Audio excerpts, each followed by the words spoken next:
The word prana, there is no equivalent word in English, but we can say it's the vital energy. That which we call as the life energy is prana. Prana has 10 different manifestations in the body. But for the sake of understanding, we'll bring it down to 5. These 5 are referred to as 5 vayus or panchavayus.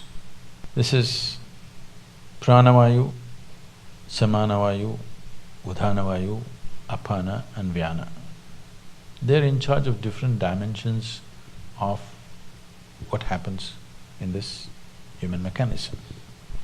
This is an endless subject if I speak like this. I'm just trying to abridge it in a sensible manner. Taking charge of this. Yama means to control or to take charge. Pranayama means a method with which you want to take charge these panchavayus. Because how your body functions, how your mind functions, how the whole physiological framework, this human mechanism, how it functions, is determined by this energy. This is an energy, it is an intelligent energy in the sense it carries a certain amount of memory.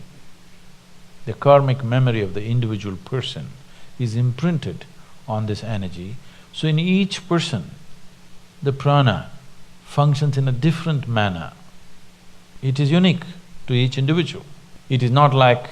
it is like electricity. Electricity is not smart.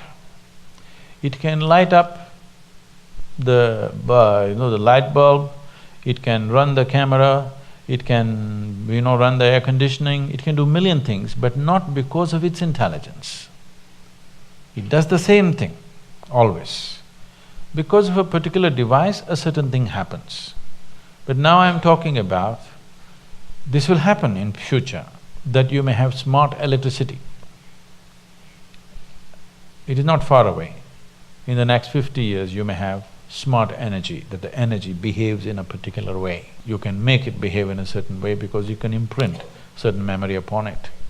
So this is an intelligent energy where a certain amount of imprint is there. Because of that, it functions in a specific manner in an individual person. That is going into an extremely refined form of pranayama where we particularly design something for an individual person because he's in a certain way. For that, to come to that level, it will need a general level of pranayama where it takes care of these 5 vayus. If one has a certain mastery over these 5 vayus, there is no such thing as physical ailment or particularly psychological ailment is out of question. If somebody takes charge of their prana, whatever may be the external atmosphere, whatever influences in terms of reverberations, waves, emotions, other kinds of pressures, doesn't matter what, psychological balance is 100% guaranteed for a person who takes charge of his prana, always. When I say balance, maybe most of you won't be medically considered imbalanced, but a whole lot of people are psychologically imbalanced. Suppose you have a hand. Suppose this hand simply pops up right now. It pokes into your eyes and it scratches you and beats you. If your hand starts doing this, there is a sickness, isn't it?